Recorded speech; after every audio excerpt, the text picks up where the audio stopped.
So hello everyone, welcome to the class guys. बहुत सारे request के बाद आज मैं फाइनली इलेक्ट्रोस्टैटिक की क्लास ले रहा हूँ AIATC के लिए। ये पहली क्लास है, देखते हैं आपका रिस्पांस कैसा है, उसी के बेस पर अपन लोग जो है अगली क्लास भी प्लान करेंगे।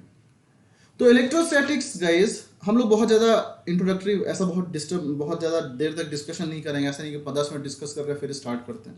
Let's start the topic directly, बाकी बातें बाद में करेंगे। जो इलेक्ट्रोस्टैटिक है वो बहुत इंपॉर्टेंट सेक्शन है, तो हम लोग एकदम स्टार्ट से स्टार्ट करते हैं और बहुत स्लो नहीं जाएंगे। अपन लोग नॉर्मल स्पीड से जाएंगे और थोड़ा जल्दी में पढ़ने की कोशिश करेंगे। चलो देखते हैं। तो अब देखो गाइस क्या है, it will be type of crash course right, जिसमें कि आप जो है आराम से इसको देख सकते हो। देखो है क्या, पहला चीज आप समझ लो कि इलेक्ट्रोस्टैटिक्स में क्या होता है। आप सबसे पहला कॉन्सेप्ट जो पढ़ते हो दैट इज चार्ज, है ना।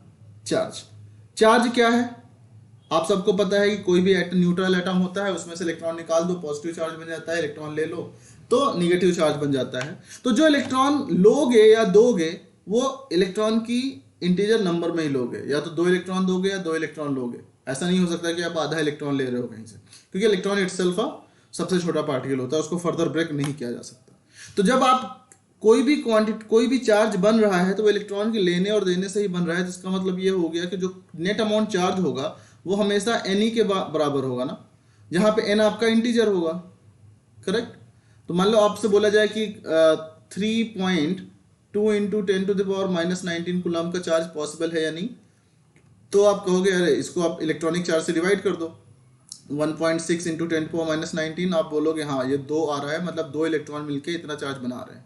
अगर आपसे बोल दिया जाए इसी जगह पे कि आप बताइए 4 इंटू 10⁻⁻19 कूलम का चार्ज पॉसिबल है या नहीं, तो आप इसको क्या करो 1.6 से डिवाइड कर दो, है ना। 1. इससे डिवाइड कर दोगे तो आपको मिल के आ जाएगा 2.5। तो आप बोलोगे 2.5 इलेक्ट्रॉन मिलके ये चार्ज बना रहे हैं, जो कि पॉसिबल नहीं है क्योंकि इलेक्ट्रॉन फ्रैक्शन में नहीं होता। तो इसका मतलब है कि ये जो है चार्ज पॉसिबल ही नहीं होगा। This is known as quantization of the charge. This is known as quantization of the charge. ये चार्ज की पहली प्रॉपर्टी हो गई, राइट। दूसरी प्रॉपर्टी होती है एडिटिविटी। क्या होती है? एडिटिविटी। एडिटिविटी में क्या होता है, जैसे मान लो 2 कूलम का चार्ज है, -5 कूलम का चार्ज है और +1 कूलम का चार्ज है। तो नेट चार्ज जो होता है वो आप ऐड कर सकते हो। कैसे? 2 अल्जेब्रेकली 2 + -5 + 1, तो 2 1 3 -2 कूलम का नेट चार्ज हो गया। This is second property of the charge. Third होता है conservation of charge. Charge can neither be created nor can be destroyed, only it can be transferred from one place to another. आप जब भी charge बनाते हो तो ऐसा नहीं है कि आपने कुछ चूल्हा जलाया और चार्ज पका लिया, है ना। ऐसा नहीं होता। आप क्या करते हो कि कहीं से इलेक्ट्रॉन को बुलाते हो या भेजते हो, तो आपको अल्टीमेटली चार्ज जो है कहीं ना कहीं से ट्रांसफर के फॉर्म में आता है, आप कहीं से क्रिएट नहीं करते हो, राइट। तो in the system, in the whole system charge is conserve, correct. अपन लोग अगली बात करते हैं चार्ज के बाद में। अब चार्ज ये आया, दूसरी बात है चार्ज जनरेट कैसे करोगे। चार्ज जनरेट कैसे करोगे, तो इसके लिए 3 तरीके हैं। मतलब क्या बोलेंगे हम, पहला तरीका होता है जनरेशन ऑफ चार्ज में, पहला है आपका कंडक्शन, राइट। दूसरा है आपका इंडक्शन और फिर है आपका फ्रिक्शन। इनमें क्या होता है, आपको एक चार्ज बॉडी की जरूरत पड़ेगी। एक मान लो आपके पास में एक बॉडी है, ये दूसरी बॉडी ये है। अब ये चार्ज है, लेट्स से पॉजिटिव चार्ज है ना, और ये अनचार्ज है। तो ध्यान से समझना, आपने इसमें क्या किया, इनको टच कर दिया। ऐसे आपने इसको दोनों को कंडक्टिंग मटेरियल से आपने टच कर दिया दोनों को। सपोज ये ए और ये बी है, तो दोनों बॉडी को आपने क्या किया, टच कर दिया। तो कंडक्शन में आप एक दूसरे को टच करते हो, और टच करने से क्या होता है, इलेक्ट्रॉन फ्लो होता है। कैसे वो फ्लो होगा, देखो यहाँ पॉजिटिव चार्ज है, मतलब इलेक्ट्रॉन की कमी है। इलेक्ट्रॉन की कमी को दूर करने के लिए इधर से इलेक्ट्रॉन भाग के यहाँ पे आएगा। जब यहाँ पे इलेक्ट्रॉन भागेगा तो बी में तो इलेक्ट्रॉन कम हो जाएगा, यानी बी खुद भी पॉजिटिवली चार्ज हो जाएगा। सेम निगेटिव का केस समझ जाओ कि ए में अगर ज्यादा होगा तो वो इधर से इधर भागेगा, और बी में एक्स्ट्रा चार्ज आएगा तो वो एक बी भी निगेटिव हो जाएगा। तो कंडक्शन में सेम टाइप का चार्ज जनरेट होता है। ये इंपॉर्टेंट बात निकल के आई, सेम टाइप का, पॉजिटिव पॉजिटिव बनाएगा, नेगेटिव नेगेटिव बनाएगा। इंडक्शन में क्या होता है गाइस कि एक चार्ज जो है, एक बॉडी है सपोज की ए, अब यहां पे आप इसको टच नहीं करते हो, ये टच नहीं करते हो, ये सपोज चार्ज बॉडी है ना, ये चार्ज बॉडी है। तो ये चार्ज बॉडी होने से क्या होता है कि यहां पे, और ये अनचार्ज बॉडी है बी, तो होगा क्या यहाँ पे, ये चार्ज है मतलब इलेक्ट्रॉन कम है यहाँ पे, तो इलेक्ट्रॉन वगैरह में बेचारे प्यार बहुत है एक दूसरे में, है ना, बहुत एक दूसरे के यूनिटी बहुत तगड़ी है, दूसरों का दर्द बर्दाश्त नहीं कर सकते। तो उसने देखा कि भाई मेरा वहाँ उस जगह इलेक्ट्रॉन की कमी है, तो बी में तो इलेक्ट्रॉन नेचुरल है, तो बी में जो इलेक्ट्रॉन है उसके ज़्यादा, गाइस देखो मैं अपने आप को लिमिट करने की कोशिश करूंगा, अदरवाइज मैं फ्लो में बह जाता हूँ ना, फिर मैं आपको रिसर्च कराने लग जाता हूँ। ठीक है, मैं वैसे कभी ऐसे ऊपर ऊपर पढ़ाता नहीं हूँ, बट आई ट्राई टी कि मैं आपको एटीसी के पॉइंट ऑफ व्यू से पढ़ाऊँ।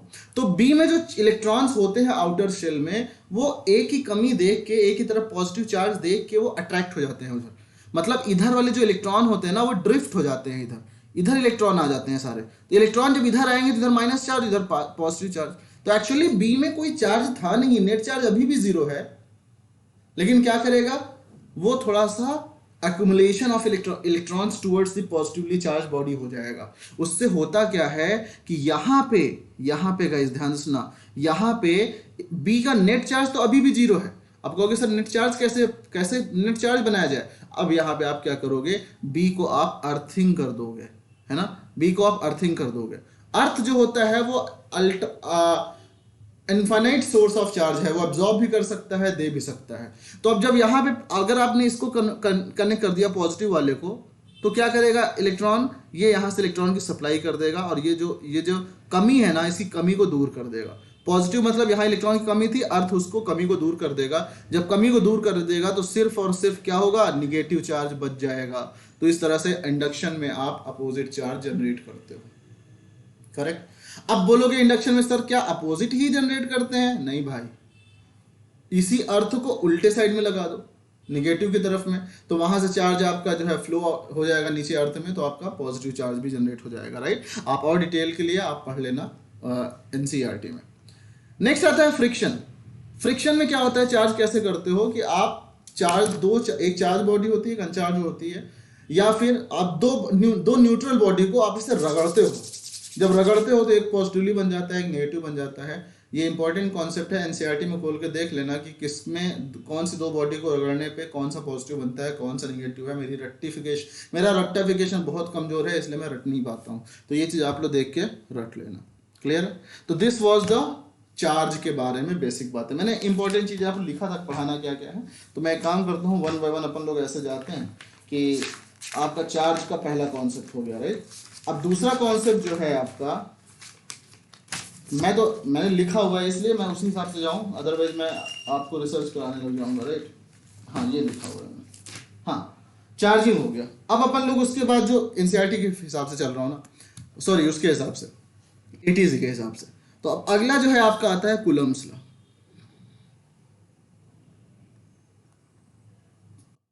चार्ज का एक बहुत प्रॉपर्टी होता है कि सेम टाइप के चार्ज रिपेल करते हैं और अपोजिट टाइप के चार्ज अट्रैक्ट करते हैं। निगेटिव, अच्छा repulsion is the sure test of charging.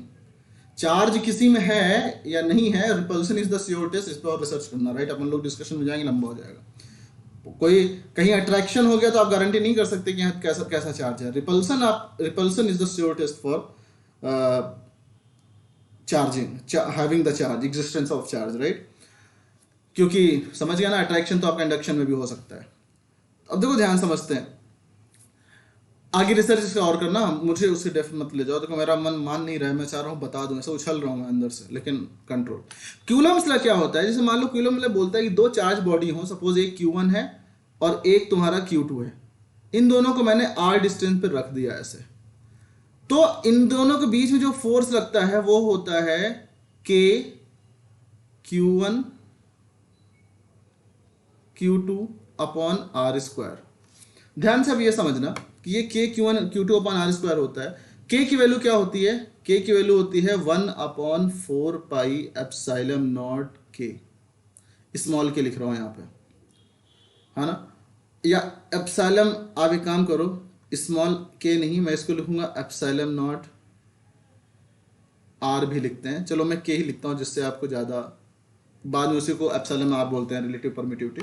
मैं स्मॉल K लिखता हूँ यहाँ पे, राइट। मैं यहाँ पे आपका स्मॉल K लिखता हूँ, एक मिनट, स्मॉल K लिखता हूँ। तो Q1 Q2 by R square, तो जो स्मॉल के है इसको बोलते हैं डाइलेक्ट्रिक कांस्टेंट या तो relative permittivity, right, dielectric constant या रिलेटिव परमिटिविटी। और 1/4 पाई एप्सिलॉन नॉट की जो वैल्यू होती है वो होती है 9 इंटू 10⁹ यूनिट आप निकाल लेना। एप्सिलॉन नॉट की जो वैल्यू होती है वो होती है 8.85 इंटू 10⁻⁻12, राइट, यूनिट आप निकाल लेना, यूनिट मुझे याद नहीं है। इसका तो यूनिट बता सकता हूँ डायरेक्ट, के का, ये तो हो जाएगा तुम्हारा न्यूटन मीटर स्क्वायर पर कूलम स्क्वायर। एप्सिलॉन नॉट का उसी का रेसिप्रोकल हो जाएगा ना, coulomb square upon newton meter square. ये डायमेंशनल एनालिसिस में सीख लेना है सब चीज़। एप्सिलॉन नॉट ये हो गया। अब देखो क्या होता है, एप्सिलॉन नॉट आपको ये मिल गया। फोर्स जो है अगर दोनों पॉजिटिव हैं, अगर Q1 Q2 पॉजिटिव पॉजिटिव है तो ये रिपल करेंगे, पॉजिटिव निगेटिव है तो अट्रैक्ट करेंगे, राइट, एक दूसरे की तरफ। निगेटिव पॉजिटिव अट्रैक्ट करेंगे, निगेटिव निगेटिव होंगे तो रिपल करेंगे। बट क्यूलम फोर्स में सबसे ज़्यादा क्वेश्चन जो आता है वो इस तरह का आता है, जैसे मान लो आपको बोल दिया जाएगा कि ये एक स्क्वायर है, ये स्क्वायर है, यहाँ पे एक प्लस क्यू चार्ज रखा हुआ है, यहाँ पे एक प्लस क्यू चार्ज रखा हुआ है, यहाँ पे एक माइनस क्यू चार्ज रखा हुआ है, यहाँ पे एक माइनस क्यू चार्ज रखा है, सेंटर पे एक बॉडी है, यहाँ पे, राइट, यहाँ पे एक बॉडी है जिसपे कि प्लस क्यू चार्ज रखा हुआ है। तो आपको बताइए नेट चार्ज क्या लगेगा इस सब सिस्टम से सेंटर वाले चार्ज पे। जैसे ABCD है, ये O है, तो पॉइंट O पर जो चार्ज रखा है Q, उसका नेट चार्ज कितना होगा ना। तो अब देखो ध्यान से समझो इस कैसे करते हैं। तो अपन लोग बोलेंगे कि जो सेंटर पे चार्ज है O पर A की वजह से, वो किस डायरेक्शन में होगा, वो इस डायरेक्शन में होगा, वो आपका इस डायरेक्शन में होगा, राइट। और क्यों, क्योंकि पॉजिटिव पॉजिटिव है दोनों। O और C पे अपोजिट डायरेक्शन है तो अट्रैक्ट होगा, यानी एक दूसरे की तरफ जाएंगे तो वो भी आपका इसी डायरेक्शन में आएगा, दोनों इसी तरफ आ गए ना। Q और A, O और Q वाला, O और A वाले अब रिपेल करेंगे, सेम चार्ज है तो जब दूर आना चाहेगा, O जो है A से दूर आना चाहेगा इसलिए इस डायरेक्शन में हो गया। C और Q जो है C की तरफ जाना चाहेगा क्योंकि अपोजिट चार्ज है इसलिए भी इस तरफ हो गया, तो दोनों जो है सेम हो गए। अब देखो चार्ज का अमाउंट सेम है, चार्ज का अमाउंट सेम है, सिर्फ आपका आर भी, डिस्टेंस भी सेम है क्योंकि आपका जो सेंटर पे है तो यानी कि ये डिस्टेंस OA बराबर OC हो जाएगा, राइट। आपको पता है अगर इसका यूनिट A है तो ये आपका जो डायगोनल AC होगा वो कितना होता है, A√2 पाइथागोरस से। तो आपका जो QA हो जाएगा, जो डिस्टेंस निकल के आएगा, सॉरी OA जो होगा वो AC/2 होगा, यानी A√2/2 यानी A/√2, राइट। तो ये डिस्टेंस आपका हो गया दो चार्ज। सिमिलरली यहाँ पे क्या होगा, इन दोनों के बीच में जो चार्ज फोर्स कितना होगा, किस डायरेक्शन में होगा, इसी डायरेक्शन में होगा। और Q और D के बीच, O और D के बीच में भी इसी डायरेक्शन में होगा। तो यानी कि आप देखो दो चार्ज जो है सेम डायरेक्शन में लग रहे हैं तो दोनों ऐड हो जाएंगे ना। तो यहाँ पे मान लो अगर किसी पर्टिकुलर दो चार्ज के बीच में मैग्नीट्यूड हमेशा सम होगा क्योंकि चार्ज का अमाउंट सेम है और डिस्टेंस सेम है।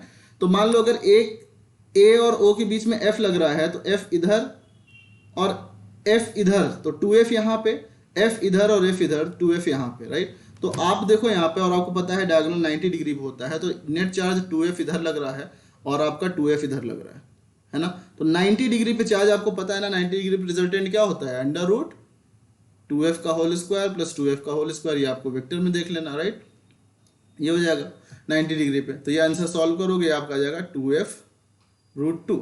तो 2√2 इंटू F मतलब F क्यों ले लिया मैंने, क्योंकि वो मैग्नीट्यूड आपका सेम है। 1/4 पे एप्सिलॉन नॉट को कैपिटल K से लिख देते हैं, कुछ नहीं दिया जाता तो हम लोग K स्मॉल k की वैल्यू 1 लेते हैं, मतलब डाइलेक्ट्रिक कांस्टेंट 1 लेते हैं। K इंटू Q1 Q2 तो Q square upon R square मतलब कितना होगा, A/√2 का होल स्क्वायर।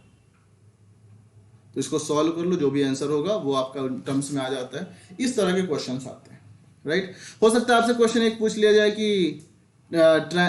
ये आपका आइसोसेलेस ट्राइंगल है, इक्विलैटरल ट्राइंगल है, चार्ज का अमाउंट सेम रख सकता है, चार्ज का अमाउंट अलग कर देगा, राइट, ऐसी चीज़ें होती हैं। तो ये चीज़ें आप लोग जो है ध्यान से इसको पढ़ लेना, करेक्ट। गाइज एक कॉल आ रहा है, just give me a minute. Hello, मैं रूम पे हूँ भाई।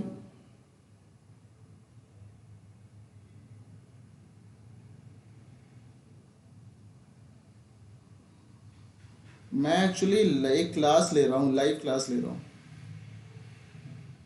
हाँ मैं क्लास ले रहा हूँ, तो मैं एक काम करता हूँ, 9:20 हो रहा है ना, मैं जैसे ही खाली होता हूँ कॉल करता हूँ। ठीक है, ओके।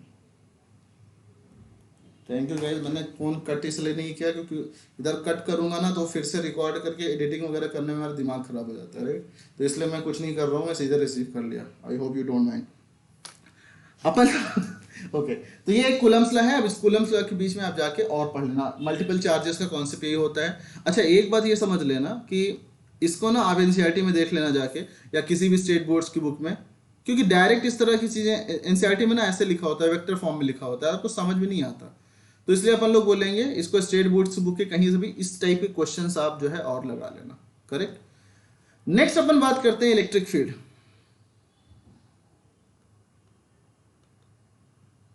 राइट। इलेक्ट्रिक फील्ड क्या होती है? इलेक्ट्रिक फील्ड, जैसे मान लो इलेक्ट्रिक फील्ड वो रीजन है जिसकी वजह से चार्ज को फोर्स महसूस होता है, राइट। इलेक्ट्रिक फील्ड ही ऐसा रीजन है।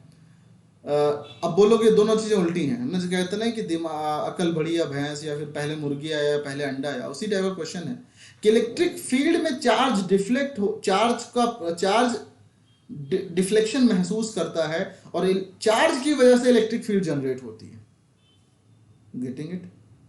मतलब कोई एक चार्ज है, अब ये जो है अपने तरफ एक ऐसा कहते हैं ना ऑरा क्रिएट कर देता है, ये ऐसा ऑरा क्रिएट कर देता है किसकी वजह से दूसरे कोई भी चार्ज यहां पे आएगा तो वो फोर्स महसूस करेगा। तो और ये खुद मेरा भौकाल है तो मेरे को डर थोड़ी लगेगा, मेरे को थोड़ी फोर्स लगेगा।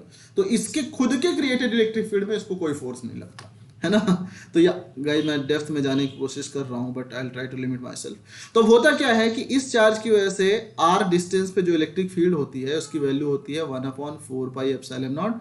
देखो एप्सिलॉन नॉट स्मॉल के नहीं लिख रहा हूं, अगर मान के चल रहा हूं कि वैक्यूम है, अगर कोई डाइलेक्ट्रिक मीडियम होगा तो उसका स्मॉल के दिया होगा, रिलेटिव परमिटिविटी बोलेगा, या तो बोलेगा कि डाइलेक्ट्रिक कांस्टेंट ये है, तो आप वो लिख लेना। इसका फॉर्मूला मान लीजिए आर डिस्टेंस है, तो इस पॉइंट पी पर जो इलेक्ट्रिक फील्ड की वैल्यू होगी 1/4 pi epsilon naught Q upon R square is equal to electric field at point P. Okay, this one is right. Okay, तो अब यहां पे आया तुम्हारे पास में, नाउ नेक्स्ट थिंग इज, अब सेम कॉन्सेप्ट इलेक्ट्रिक फील्ड का भी यूज होता है। जैसे कि आपको बोल दिया जाएगा कि ये इक्विलैटरल ट्रायंगल है, यहाँ पे आपका चार्ज एक प्लस क्यू रखा हुआ है, यहाँ पे आपका एक चार्ज जो है वो माइनस क्यू रखा हुआ है, और यहाँ पे एक चार्ज आपका जो है वो माइनस क्यू रखा हुआ है। तो सपोज आपको बोला जाएगा कि ए बी सी, और ये जो है इसका डिस्टेंस आर है ना, चार्ज क्यू है, इक्विलैटरल ट्रायंगल है, तो पॉइंट बी पे नेट इलेक्ट्रिक फील्ड कितनी होगी। तो पॉइंट, और इलेक्ट्रिक फील्ड क्या होती है गाइस, पॉजिटिव की वजह से इलेक्ट्रिक फील्ड जो होती है अवे होती है, पॉजिटिव की वजह से इलेक्ट्रिक फील्ड जो होती है वो अवे होती है, राइट। पॉजिटिव की वजह से इलेक्ट्रिक फील्ड अवे होती है, और निगेटिव की वजह से इलेक्ट्रिक फील्ड उसके तरफ होती है, चार्ज के तरफ पे।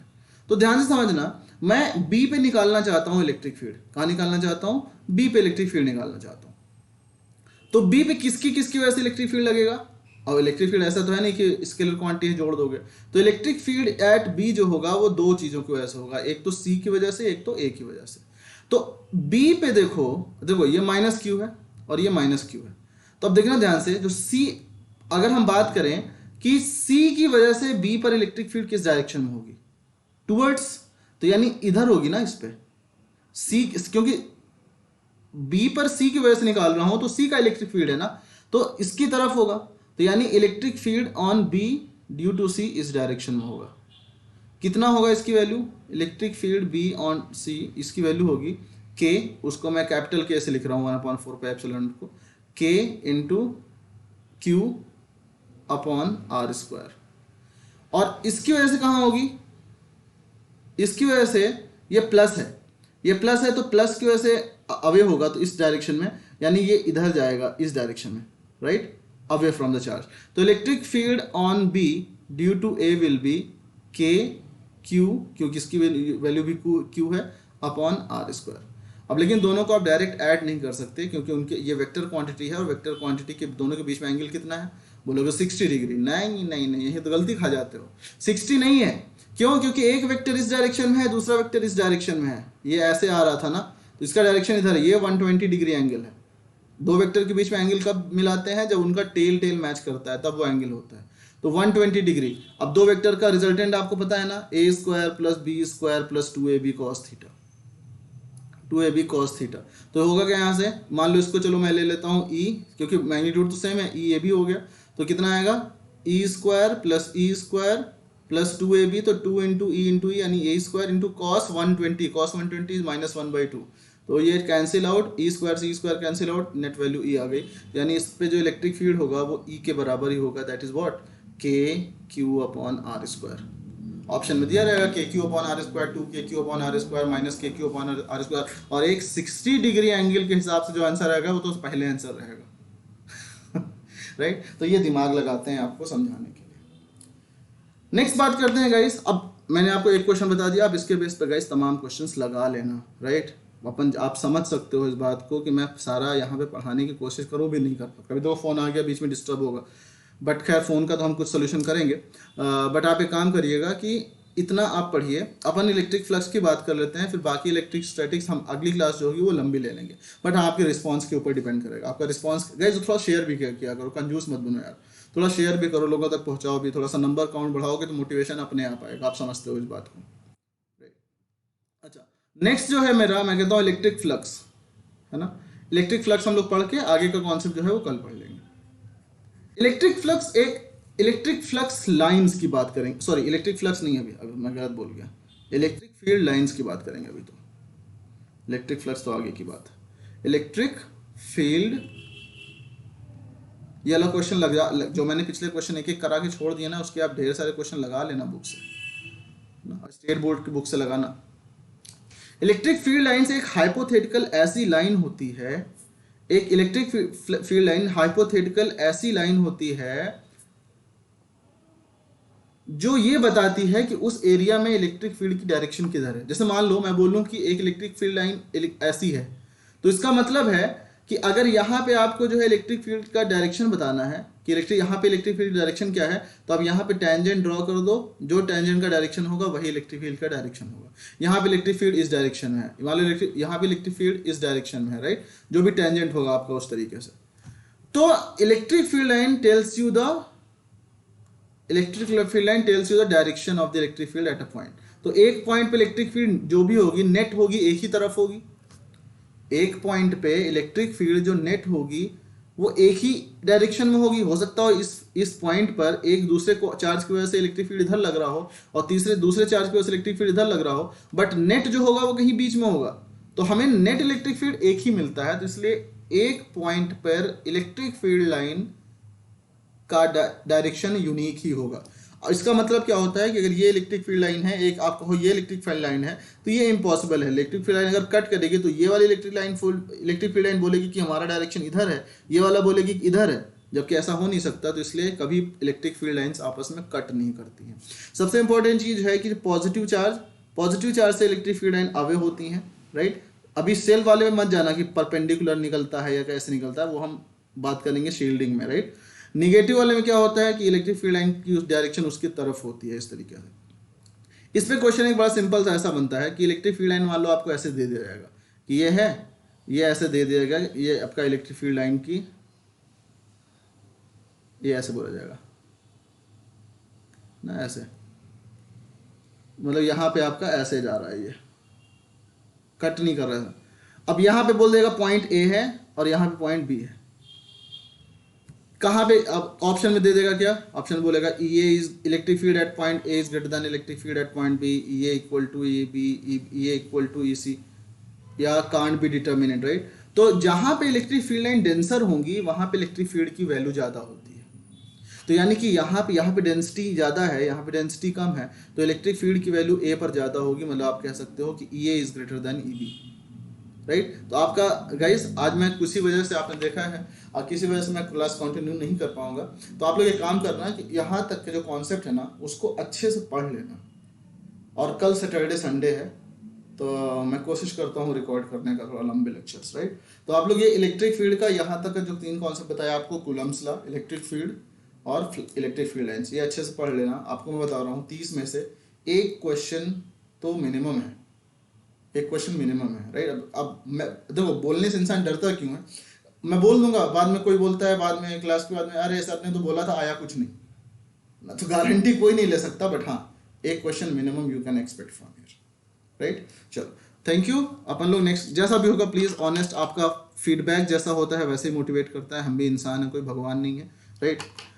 तो आप लोग जो है, जैसा भी फीडबैक होगा आप शेयर करिएगा, आपको कैसा लगा शेयर करिएगा, क्या इसकी नीड है, सबसे बड़ी बात, क्या इसकी नीड है, क्या ये ज़रूरी है, क्या आपको इसका फ़ायदा होगा इससे? आप मुझे तो लगता है फ़ायदा होगा, बट जैसा भी होगा आप बताइएगा मुझे, क्योंकि मुझे पता है ना कि मैं और डेप्थ में जाता हूँ due to certain limitation of, कि अगर मैं लेफ्ट में जाऊँगा तो इलेक्ट्रिक फील्ड में 25 दिन में पढ़ाऊँगा, तो उस वजह से मुझे थोड़ा सा लग रहा है कि क्या मैं ऊपर ऊपर टच करके जा रहा हूँ, बट ड्यू टू ये अपना एग्ज़ाम का पॉइंट ऑफ व्यू रख के, राइट।